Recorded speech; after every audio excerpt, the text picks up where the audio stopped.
प्रतिक्रियावादीहरूको सातो जाने गरी सडकमा लाखौं जनता उतार्ने प्रधानमन्त्री पुष्पकमल दाहाल प्रचण्डको चेतावनी। प्रधानमन्त्री विरुद्धको मुद्दा सामान्य विषय होइन। निरकुंश राजतन्त्रका दलालले लोकतान्त्रिक आन्दोलनका नेतामाथि खुकुरी हानेको प्रचण्डको दाबी। माधव नेपालको ठाउँमा एमाले अध्यक्ष ओली महासचिव भएको भए संघीय गणतन्त्र आउने थिएन भन्दै ओली लक्षित प्रचण्डको कटाक्ष। नेपाली जनता निराश हुनु पर्दैन, सरकारलाई सदन र सडक दुवैबाट दबाब दिनुपर्ने एकीकृत समाजवादीका अध्यक्ष माधव नेपालको तर्क। समाजवादी मोर्चा जनताको नेतृत्व गर्न स्थापना भएको विप्लवको भनाई। हामी बीपीको राजनीतिक चिन्तनको मार्गमा हिँडिरहेका छौं भन्दै कांग्रेसका सभापति शेरबहादुर देउवाको तर्क। सरकारले पुँजीपतिहरूलाई छानी छानी लखेटिरहेको छ, त्यो मिनबहादुर गुरुङलाई किन समातेको भन्दै सरकारलाई गरे एमाले अध्यक्ष ओलीको प्रश्न। माओवादीहरू गायत्री मन्त्र जप्दैनन्, ओम्नी र यति मात्रै भन्ने गरेका छन्। कांग्रेससँग सहकारीको नीति रहेको छैन। माओवादी क्विन्टल छाडेर खुद्रामा अल्झिने जात होइन भन्दै ओलीको टिप्पणी। प्रचण्ड अराजक भइसके, अब सरकारको नेतृत्व देउवाले गर्नुपर्ने शेखर कोइरालाको तर्क। प्रचण्डलाई बाबुराम भट्टराईको सुझाव, विदेशी शक्तिसँग अपारदर्शी सम्झौता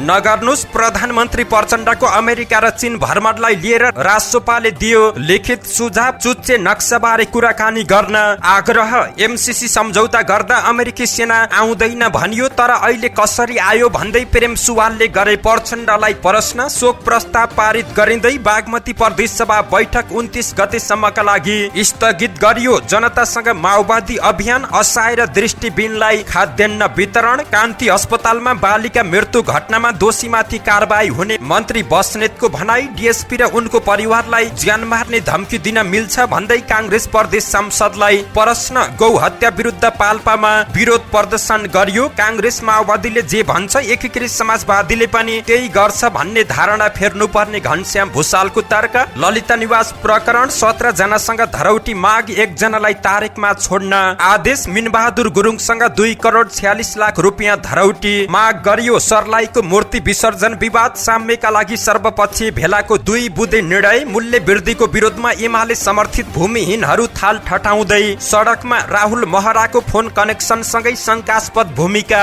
बाहिरियो। 60 किलो सुन प्रकरणको पराकम्पन। विमानस्थल भन्सारका कर्मचारी आन्दोलित। पेन डाउनदेखि निकासी, पैठारी र यात्रुको जाँच पास समेत बन्द गर्ने चेतावनी। भोज भतेरमा छुट्टा छुट्टै भान्सा गरे कारबाही गरिने विकास बोर्डको सहमति जुट्यो। 1 भागवत र 1 गीता नाम फाइनल। भगवत गीताको विवादबारे दीपक राज गिरी, व्यवसाय र धार्मिकता दुवैमा आँच आउनु हुँदैन। काठमाडौँमा फाइजर खोप लगाउन सुरु गरियो। सुनसरीमा प्रहरीको हतियार लुट्ने गिरोहका 7 जना पक्राउ। कागबेनीवासीले श्रमदान गरेर बनाए काग खोलामा पुल। आजदेखि तारा एयरको पोखरा जोमसोम नियमित उडान सुरु हुँदै। महिला क्रिकेट टिम मलेसियाको एयरपोर्टमा अल्पत्र। G20 को 18औं शिखर सम्मेलन सम्पन्न। समीक्षा बैठक नोभेम्बरमा गर्ने प्रस्ताव। दर्शक महानुभाव नमस्कार, तपाईँ हेर्दै हुनुहुन्छ नेपाल पोस्ट। म गोविन्द चापागाई। आज मिति विक्रम सम्म 2080 भदौ महिनाको 25 गते सोमबार। यसबीचसम्म 2023 सेप्टेम्बर 11 तारिक पनि रहेको छ। दर्शक बिन सदाझै आज पनि उपस्थित भएका छौं। विशेष गरी देशको पछिल्लो राजनीतिक अवस्था के कस्तो रहेको छ त विभिन्न नेताहरूको भागदौड सँगै टीका टिप्पणी, स्वास्थ्य सम्बन्धी जानकारी, देश तथा विदेशमा घटेका घटना लगायत आज दिनभरि कहाँ के हुँदैछ त सम्पूर्ण जानकारीहरू लिएर यहाँ सामु उपस्थित भएका छौं। दर्शक महानुभाव, सकेसम्म देशैभरिका अपडेटलाई समेट्ने कोसिस गर्नेछौं। समाचार समय अवधिसम्म हामी सँगै रहनुहोला। आउनुहोस् शुभ बिहानी सँगै समाचारको दैलो उघारौं। सातो जाने गरी सडकमा लाखौं जनता उतार्ने प्रचण्डको चेतावनीको प्रसंगबाट।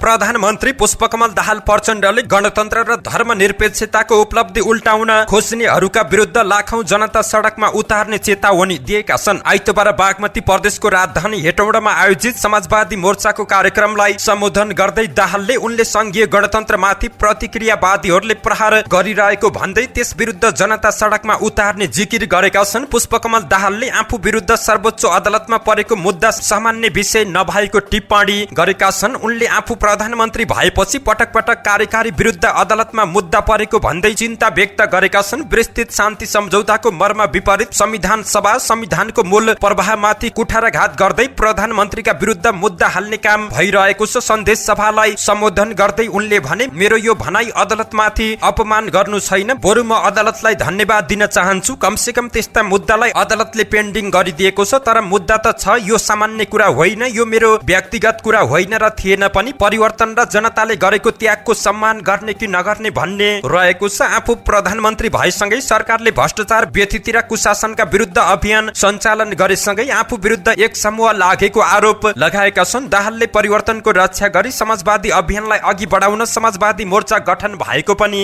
बताएका छन्। यसैगरी पुष्पकमल दाहाल प्रचण्डले नेपाली कांग्रेसका सह महामन्त्री महेन्द्र यादवमाथि निरकुंश राजनीतिक दलालले खुकुरी हानेको आरोप पनि लगाएका छन्। उनले यो घटनामा सबै सचेत हुनुपर्नेमा जोड दिएका छन्। निरकुंश राजतन्त्रका दलालहरूले लोकतान्त्रिक आन्दोलनका नेतामाथि खुकुरी हानेको सामान्य घटना होइन, यसबाट तपाईँ हामी सचेत हुनुपर्छ। केही समय यता सामाजिक सञ्जालमा प्रतिक्रान्तिकारीको मनोबल बढेको बताएका छन्। हेर्नै नसकिने चित्रहरू सामाजिक सञ्जालमा राखिएको पनि उनको गुनासो रहेको छ। यसैगरी पुष्पकमल दाहाल प्रचण्डले केपी शर्मा ओली एमालेको तत्कालीन महासचिव भएको भए जनयुद्ध जनआन्दोलन नहुने पनि जिकिर गरेका छन्। हेटौडामा गरेको सन्देश सभालाई सम्बोधन गर्दै प्रचण्डले तत्कालीन अवस्थामा माधव नेपालको ठाउँमा ओली महासचिव भएको भए व्यवस्था परिवर्तन नहुने जिकिर गरेका छन्। म अहिले स्मरण गर्न चाहन्छु, तत्कालीन अवस्थामा एमालेको महासचिव केपी शर्मा ओली भएको भए जनआन्दोलन र गणतन्त्र स्थापना हुने थिएन। ओलीको विचार शैली प्रति असन्तुष्ट व्यक्त गर्दै उनले भने, त्यति बेला माओवादीले संघीयता गणतन्त्र ल्याउन सशस्त्र युद्ध गर्यो। कांग्रेसबाट गिरिजा प्रसादले जनआन्दोलनको नेतृत्व गर्नुभयो। माधवजीले माओवादीलाई शान्ति प्रक्रियामा ल्याउन सहयोग गर्नुभयो। एमालेका अध्यक्ष केपी ओलीले प्राप्त उपलब्धिलाई अपमानित गर्न खोजेको आरोप लगाउँदै उनले प्रतिक्रान्तिकारीहरूबाट जोगाउन समाजवादी शक्तिहरू एकजुट हुनुको विकल्प नभएको पनि बताएका छन्। नेकपा एकीकृत समाजवादी पार्टीका अध्यक्ष माधव कुमार नेपालले नेपाली जनता निराश हुन नपर्ने बताएका छन्। समाजवादी मोर्चाले आइतबार हेटौडामा गरेको सन्देश सभामा बोल्दै पूर्व प्रधानमन्त्री समेत रहेका नेपालले अहिले सरकारको नेतृत्व जनताको एउटा सफल योद्धाले गरेको भन्दै अब देशले एउटा नयाँ युगमा प्रवेश गरेको पनि बताएका छन्। प्रचण्ड नेतृत्वको सरकारले अहिले निकै राम्रो काम गरेको उल्लेख गर्दै नेपालले राम्रो कामलाई राम्रो भनेर प्रचण्ड सरकारलाई धन्यवाद दिनुपर्ने बताएका छन्। नेपालको सबै दल मिलेर राजतन्त्र फालेको स्मरण गर्दै नेपालले सबै मिलेको अवस्थामा देश विकास गर्नु आवश्यक रहेको पनि बताएका छन्। उनले संविधानको पूर्ण कार्यान्वयनको पक्षमा मोर्चाले काम गर्ने पनि बताएका छन्। त्यस्तै भ्रष्टाचार मुक्त नेपाल, विकास तथा समृद्धि र राष्ट्रिय अखण्डताको विषय नै मोर्चाको प्रमुख उद्देश्य भएको बताएका छन्। अध्यक्ष नेपालले समाजवादी मोर्चामा आबद्ध हुन आग्रह गर्दै कार्यकर्तालाई उत्साहका साथ काम गर्न पनि निर्देशन दिएका छन्। नेपाल कम्युनिस्ट पार्टीका महासचिव नेत्र विक्रम चन्द विप्लवले समाजवादी मोर्चा नेपाली जनताको नेतृत्व गर्न स्थापना भएको बताएका छन्। समाजवादी मोर्चाले आइतबार हेटौडामा गरेको प्रदेश स्तरीय सन्देश सभामा बोल्दै विप्लवले जनतामा रहेको अन्यल अन्त्य गर्न मोर्चा निर्माण भएको बताएका छन्। अहिले नेपाली जनतामा उकुस मुकुस पैदा भएको र नेपाली जनताले लडेर प्राप्त गरेको उपलब्धि फेरि गुम्ने त होइन भन्ने प्रश्न खडा भएको समयमा निर्माण भएको समाजवादी मोर्चाको उद्देश्य महत्त्वपूर्ण भएको उनको भनाइ रहेको छ। अहिले सरकारले राम्रो काम गर्न खोज्दा साम्राज्यवादीहरूले घेरा हाल्ने काम भइरहेको भन्दै उनले षड्यन्त्रलाई क्रान्तिद्वारा परास्त गरिने पनि बताएका छन्। नेपाली कांग्रेसका सभापति शेरबहादुर देउवाले बीपी कोइरालाको राजनीतिक चिन्तनले देखाएको मार्गमा आफूहरू हिँडेको बताएका छन्। बीपी कोइरालाको 110औं जन्म जयन्तीको अवसरमा आयोजित बीपी साहित्य महोत्सवको उद्घाटन गर्दै उनले यही चिन्तनले मुलुकलाई समृद्ध बनाउने लक्ष्य लिएको पनि बताएका छन्। मुलुक बीपीले देखाएको राजनीतिक प्रणालीमा अघि बढेको देउवाको भनाइ रहेको छ। नेपाल समाजवाद उन्मुख राष्ट्र भनेर संविधानमा लेखेका छौं, तर अझै पनि त्यसको व्यवहारमा जनताले अनुभूति गर्न भने अझै नसकेको र बीपीको विचार पर्याप्त छलफल तथा बहस गराउन नसक्नु केही कमजोरी भएको देउवाको भनाइ रहेको छ। प्रमुख प्रतिपक्षी दल नेकपा एमालेका अध्यक्ष एवं पूर्व प्रधानमन्त्री केपी शर्मा ओलीले वर्तमान सरकारले पुँजीपतिहरूलाई छानी छानी लखेटिरहेको आरोप लगाएका छन्। ओलीले वर्तमान सरकारले उद्योगी व्यवसायीहरूलाई छानी छानी जेलमा कोस्ने रणनीति लिएको आरोप लगाएका हुन्। आइतबार एमाले निकट सहकारी तथा गरिबी निवारण विभागको कार्यक्रमलाई सम्बोधन गर्दै एमालेका अध्यक्ष रहेका ओलीले भाटभटेनी सुपरमार्केटका सञ्चालक मिनबहादुर गुरुङलाई ललित निवासको जग्गा प्रकरणमा अनाहकमा थुनामा राखेको भन्दै उनको बचाव भचाउमा उत्रिएका छन्। उनले भने त्यो मिनबहादुर गुरुङलाई किन समातेको, किन कारबाही गरेको, 5-6 जनाले किनेको जमिन उसले त धनी पूर्जा हेरो भएका मान्छेसँग किन्यो त भन्दै उनले प्रश्न गरेका छन्। अनि सरकारी जमिनलाई आफ्नो बनाउन लाग्ने, लगाउने, भ्रष्टाचार गर्ने तिनीहरू हुन् नि ती ठूला कुरा गर्ने, तर सरकार अड्डामा गएर जग्गा किनेका मान्छेलाई कारबाही गर्ने। मिनबहादुर गुरुङ यत्रो भाटभटेनी चलाएर पुँजीगत हुने भनेर देखिसकेनन्। यसै गरी नेकपा एमालेका अध्यक्ष केपी शर्मा ओलीले नेपाली कांग्रेस र नेकपा माओवादी केन्द्र सहकारीको पक्षमा नरहेको आरोप पनि लगाएका छन्। एमाले निकट सहकारी तथा गरिबी निवारण विभागको कार्यक्रमलाई सम्बोधन गर्दै कांग्रेस सैद्धान्तिक र नीतिगत हिसाबले सहकारीको पक्षमा नरहेको दाबी गरेका छन्। उनले भने माओवादीलाई नीतिको अर्थ नै रहेको छैन। माओवादी भन्ने पार्टीलाई नीतिसँग कुनै सरोकार पनि रहेको छैन। उसले फाइदा मात्रै जानेको छ। यो सहकारीको बाटो हिँडेर दिनमा क्विन्टल क्विन्टल सुन ल्याए जस्तो फाइदा सहकारीतिर लागेर गाउँका मान्छेलाई सानातिनामा जोडेर के फाइदा छ र भन्दै प्रश्न गरेका छन्। उसलाई त ठ्याक्क फाइदा चाहियो। यसो हेर्दा टिलिक्क टल्कने खालको फाइदा चाहियो, मोटो रकममा फाइदा चाहियो। यसै गरी उनले माओवादी खुद्रामा अल्झने जात नभएको पनि टिप्पणी गरेका छन्। नेपाली कांग्रेसका नेता डाक्टर शेखर कोइरालाले कांग्रेस सम्मिलित प्रचण्ड नेतृत्वको सरकार अराजक भएको बताएका छन्। 110औं बीपी जयन्तीको अवसरमा आइतबार हेटौडा 11 स्थित नवलपुरमा बीपीको शालिग अनावरण गर्न हेटौडा आएका कोइरालाले वर्तमान सरकारको नेतृत्व फेर्नुपर्ने र कांग्रेसको नेतृत्व रहेको सभापति शेरबहादुर देउवाको नेतृत्वमा सरकार निर्माण गर्नुपर्ने बताएका छन्। उनले वर्तमान प्रधानमन्त्री पुष्पकमल दाहाल प्रचण्ड अराजक हुँदै गएको आरोप लगाउँदै सरकार फेर्नुपर्ने बताएका छन्। कोइरालाले देशको प्रधानमन्त्रीले सडकमा मानिस उतार्छौं र जातीय राज्य बनाउँछौं भन्दै हिँड्दा धरानमा घटना पुगेको दोहोऱ्याएका छन्। धरानमा धार्मिक लडाईँ नभएर जातीय द्वन्द्व भएको शेखर कोइरालाको आरोप रहेको छ। नेपाल समाजवादी पार्टीका अध्यक्ष बाबुराम भट्टराईले प्रधानमन्त्री पुष्पकमल दाहाल प्रचण्डलाई आसन्न चीन भ्रमणका क्रममा दलीय गुटिएर निजी स्वार्थ निम्ति राष्ट्रिय हित विपरीत अपारदर्शी सम्झौता नगर्न सुझाव दिएका छन्। पूर्व प्रधानमन्त्री भट्टराईले बहुदलीय लोकतन्त्रमा दलहरूबीच अरू विषयमा मत भिन्नता भए पनि परराष्ट्र सम्बन्धको विषयमा राष्ट्रिय सहमति कायम गर्न सुझाव दिएका छन्। प्रधानमन्त्री प्रचण्डले अमेरिका र चीन भ्रमणको एजेन्डाबारे छलफल गर्न हिजो दिउँसो बैठक राखेका थिए, तर बैठकमा आफू उपस्थित हुन नसकेको भन्दै भट्टराईले 3 बुँदे सुझाव दिएका छन्। यसैगरी राष्ट्रिय स्वतन्त्र पार्टीले प्रधानमन्त्री प्रचण्डको चीन भ्रमणमा नेपाली नागरिकले थाहा पाउने गरी नेपालको नक्साबारे धारणा राख्न सुझाव दिएको छ। आइतबार सिंहदरबारमा प्रचण्डले आसन्न अमेरिका र चीन भ्रमणबारे छलफल गर्न बोलाएको बैठकमा पार्टीको तर्फबाट सहभागी भएका नेता डोलप्रसाद अर्यालले प्रधानमन्त्री प्रचण्डलाई नेपाली जनताले थाहा पाउने गरी नक्साको बारेमा चीनसँग देशको तर्फबाट आफ्नो धारणा राख्न पनि सुझाव दिएका छन्। उनले आफ्नो पार्टीले प्रधानमन्त्री प्रचण्डको अमेरिका र चीन भ्रमणमा 7 बुँदा सुझाव दिएको पनि बताएका छन्। बैठकमा पार्टीको तर्फबाट चीनसँगको नाका खुलाउने बारेमा पनि जोड दिन उनले आग्रह गरेको बताएका छन्। नेपाल मजदुर किसान पार्टीका सांसद प्रेम सुवालले नेपालमा अमेरिकी सेना आएको बारे प्रचण्डलाई प्रश्न गरेका छन्। विदेश भ्रमणमा जानु अघि आइतबार पुष्पकमल दाहाल प्रचण्डले बोलाएको सर्वदलीय बैठकमा सहभागी भएका सांसद सुवालले एमसीसीको सम्झौता गर्दा अमेरिकी सेना आउँदैन भनेको, तर अहिले कसरी अमेरिकी सेना आयो भन्ने कुरा उठाएको बताएका छन्। संयुक्त राष्ट्र संघ महासभामा गएका बेला युक्रेनमा गरे जस्तै द्वन्द्वमा फसाउने तर्फ अमेरिकासँग सचेत हुन पनि सुझाव दिएका छन्। यो विषयलाई अमेरिकासँग कूटनीतिक हिसाब राख्न पनि भनेका छन्। अमेरिकाले युक्रेनलाई युरेनियम भएको हतियार पठाउन लागेको दाबी गर्दै सांसद सुवालले अमेरिकाको त्यस्तो नीतिलाई सचेत गराउन पनि सुझाव दिएका छन्।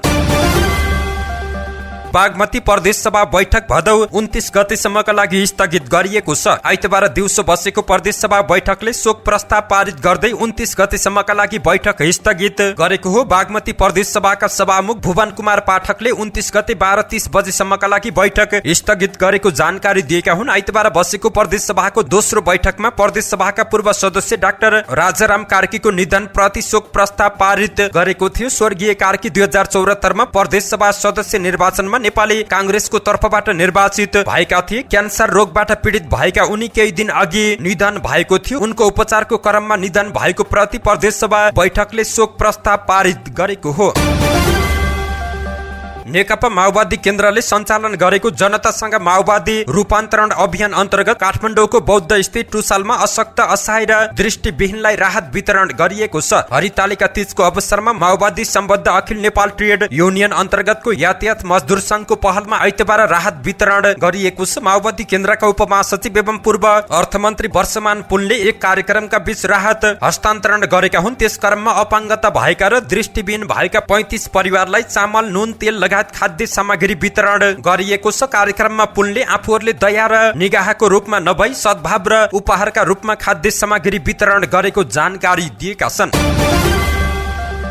स्वास्थ्य तथा जनसंख्या मन्त्री मोहन बहादुर बस्नेतले कान्ति बाल अस्पतालमा एक बालिका मृत्यु भएको घटनामा दोषीमाथि कारबाही हुने स्पष्ट पारेका छन्। इजिप्टको राजधानी कायरोमा आयोजित जनसंख्या स्वास्थ्य तथा विकास सम्मेलनमा भाग लिएर हिजो स्वदेश फर्किएका मन्त्री बस्नेतले त्रिभुवन अन्तर्राष्ट्रिय विमानस्थलमा सञ्चारकर्मीहरूसँग कुराकानी गर्दै केही दिन पहिले कान्ति बाल अस्पतालमा 5 वर्षीय बालिका रेजिसा गोपालीको समयमा उपचार नपाउँदा मृत्यु भएको घटनाका दोषीमाथि कारबाही हुने बताएका छन्। मन्त्री बस्नेतले इजिप्टको कायरोमा सम्पन्न सम्मेलनमा जनसंख्या बसाई सराई र अव्यवस्थित बसोबासका कारण स्वास्थ्य क्षेत्रमा परिरहेको समस्या र ती समस्या समाधानका उपायहरूका विषयमा वृहत छलफल भएको समेत जानकारी दिएका छन्।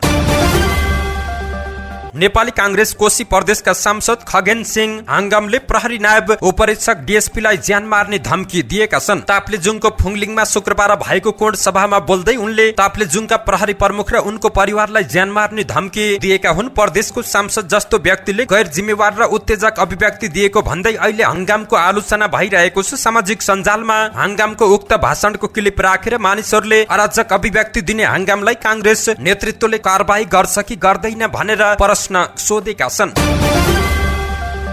गौ हत्या विरुद्ध र्याली सहित जिल्ला प्रशासन कार्यालय पाल्पा अगाडि विरोध प्रदर्शन गरिएको छ। विश्व हिन्दू महासंघ पाल्पा र ओमकार परिवारले संयुक्त आयोजनामा विरोध प्रदर्शन गरेका छन्। धरान लगायत देशका विभिन्न स्थानमा गौ हत्या गरेकाहरूलाई कारबाहीको माग गर्दै र्याली आयोजना गरिएको विश्व हिन्दू महासंघ पाल्पाका अध्यक्ष कमलराज पौडेलले जानकारी दिएका छन्। र्यालीमा सहभागीहरूले तानसेन बजार परिक्रमा गर्दै गौ हत्या तत्काल बन्द गरौं, गौ हत्या गर्नेमाथि कारबाही गरौं, संविधानको पालना गरौं, सामाजिक सद्भाव कायम गरौं लगायतका नारा लगाएका थिए। सत्ता साझेदार दल नेकपा एकीकृत समाजवादीका महासचिव घनश्याम भूषालले आफ्नो पार्टीले नेपाली कांग्रेस र नेकपा माओवादी केन्द्रले जे भन्छ त्यही गर्छ भन्ने धारणामा परिवर्तन आवश्यक रहेको बताएका छन्। आइतबार विराटनगरमा एकीकृत समाजवादी कोशी प्रदेश कमिटिको तेस्रो पूर्ण बैठकमा उनले भने एकीकृत समाजवादीले के गर्छ त भन्दा कांग्रेस र माओवादीले जे भन्छ त्यही गर्छ, यस्तै धारणा रहेको छ। गठबन्धन रहेको छ। गठबन्धनको सबैभन्दा सानो शक्ति हामी रहेका छौं। क्रान्ति गर्नका लागि सक्षम क्रान्तिकारी पार्टी चाहिने पनि बताएका छन्। आफ्नो आवश्यकतालाई पूरा गर्नुपर्छ। अब त्यो आवश्यकता पूरा गर्न अब महाधिवेशनमा जानुपर्छ। विचार र सिद्धान्त संगठनमा मिलेर आफूले आफैलाई नियुक्त गरेका केन्द्रीय कमिटी पदाधिकारी लामो समय रहेर एउटा व्यवस्थित पार्टी बन्दैन। सबै असन्तुष्टिको सम्बोधन र व्यवस्थित गर्ने विधि महाधिवेशन भएको स्पष्ट पारेका छन्। आउँदो माघ 14 देखि 18 गतेसम्मका लागि पार्टी महाधिवेशनको मिति तोकिएको पनि उनले जानकारी दिएका छन्। ललिता निवास प्रकरणमा काठमाडौँ जिल्ला अदालतमा पक्राउमा रहेका 17 प्रतिवादीलाई धरौटीमा छाड्ने आदेश भएको छ। न्यायाधीश भोलानाथ ढकालको एकल इजलासले 17 जनासँग धरौटी माग्ने र 1 जनालाई साधारण तारिकमा छाड्ने आदेश भएको छ। केशव तुलाधरलाई साधारण तारिकमा छाड्ने आदेश भएको छ। यसैगरी यो प्रकरणमा भाटभटेनी सुपरमार्केटका सञ्चालक मिनबहादुर गुरुङसँग 2 करोड 46 लाख रुपियाँ धरौटी मागिएको छ। काठमाडौँ जिल्ला सरकारी वकिल कार्यालयले सरकारी कागजात कृतिमा 290 जनालाई प्रतिवादी बनाएर अभियोग पत्र दायर गरेको थियो। केन्द्रीय अनुसन्धान ब्युरोले संगठित अपराध समेतमा अनुसन्धान गरे पनि सरकारी वकिल कार्यालयले कृत्यमा मात्र मुद्दा दायर गर्ने निर्णय गरेको थियो। यो प्रकरणमा अदालतमा अभियोग पत्र पेश गर्दा 18 जना प्रहरी हिरासतमा रहेका थिए। ललिता निवासको करिब 143 रोपनी सरकारी जग्गा कृत्य गरेर व्यक्तिको नाममा लगिएको भन्दै बिचौलिया तत्कालीन विभागीय मन्त्री, कर्मचारी र मालपोतका कर्मचारी समेतलाई प्रतिवादी बनाएर अभियोग दायर गरिएको थियो। सर्लाहीको मलङ्गवा कृष्ण जन्माष्टमीको मूर्ति विसर्जनको क्रममा भएको घटना छानबिन गरिने भएको छ। ढुङ्गा प्रहारमा संलग्नलाई कारबाही गर्ने निर्णय समेत गरिएको छ। आइतबारको सर्वपक्षीय भेलाले सर्लाहीका सहायक सिडिओ होम प्रसाद घिमिरेको संयोजकत्वमा 9 सदस्यीय छानबिन समिति पनि बनाएको छ। गठित समितिले 15 दिनभित्र घटनाको छानबिन गरी जिल्ला प्रशासन कार्यालयमा प्रतिवेदन पेश गर्ने र सोही आधारमा कारबाही अगाडि बढाइनेछ। सर्वपक्षीय बैठकले सद्भाव र्याली निकाल्ने, सबै क्षेत्रका अगुवाले आफ्नो समुदायलाई संयमता अपनाउन पहल गर्ने, आपराधिक कार्य गरेमा कानून बमोजिम कारबाही गर्ने निर्णय समेत गरेको प्रमुख जिल्ला अधिकारी इन्द्रदेव यादवले जानकारी दिएका छन्। शुक्रबार राति मूर्ति विसर्जन गर्ने क्रममा दुई पक्षबीच झडप भएको थियो। मूर्ति विसर्जनमा अवरोध गरेको भन्दै मलङ्गवामा आन्दोलन सुरु भएको र पटक पटक दुई पक्षबीच झडप भएपछि प्रशासनले कर्फ्यू आदेश जारी नै गरेको थियो। मूल्य वृद्धिको विरोध र सुरक्षित बासको माग राख्दै प्रमुख प्रतिपक्षी दल नेकपा एमाले समर्थित भूमि अधिकार तथा श्रमिक संगठन नेपालले माइती घरमा प्रदर्शन गरेका छन्। हालै बढेको पेट्रोलियम पदार्थको मूल्य वृद्धि फिर्ता हुनुपर्ने, बजार भाव नियन्त्रण हुनुपर्ने, भूमिहीनलाई सुरक्षित आवासको व्यवस्था हुनुपर्ने जस्ता माग राख्दै संगठनले थाल ठटाउँदै प्रदर्शन गरेको हो। माइती घरमा जम्मा भएका भूमिहीनहरू नारा लगाउँदै जिल्ला प्रशासन कार्यालय काठमाडौँ पुगी प्रमुख जिल्ला अधिकारी मार्फत प्रधानमन्त्री पुष्पकमल दाहाल प्रचण्डलाई ज्ञापन पत्र बुझाएका छन्। विद्युतीय सिगरेट भेप मार्फत भएको 9 किलो सुन तस्करी प्रकरणमा पक्राउ परेका नेकपा माओवादी केन्द्रका उपाध्यक्ष तथा पूर्व सभामुख कृष्ण बहादुर महराका छोरा राहुल महराको भूमिका थप शंकास्पद देखिएको छ। 13 भदौमा पक्राउ परेका राहुलले आफ्नो नियमित बोक्ने मोबाइल फोन नै परिवर्तन गरेर नयाँ मोबाइल बोकेर सीआईबी पुगेको खुलासा भएको छ। पुरानो मोबाइलबाट प्रहरीको डिजिटल फोरेन्सिक ल्याब मार्फत आफू विरुद्ध लाग्ने केही प्रमाण फेला पर्ने डरले उनले मोबाइल परिवर्तन गरेको प्रहरीको आशंका रहेको छ। प्रहरीको केन्द्रीय अनुसन्धान ब्युरो सीआईबीले भेप प्रकरणका आरोपी चिनिया नागरिकसँगको फोन सम्पर्क तथा भन्सार कार्यालयमा रोकिएको भेप छुटाउन खेलेको शंकास्पद भूमिकाको आरोपमा उनलाई नियन्त्रणमा लिएको हो। भेप मार्फत भएको सुन तस्करीका आरोपी दाओजिन वाङसँग राहुल महराको 195 पटक सम्पर्क भएको देखिएको थियो, जसमा राहुलले 131 र वाङले 34 पटक फोन गरेका थिए। फोन सम्पर्क बाहेक भेप छुटाउन राहुल भन्सार कार्यालय आफै 7 पटकसम्म पुगेको समेत सीआईबीको अनुसन्धानले देखाएको छ।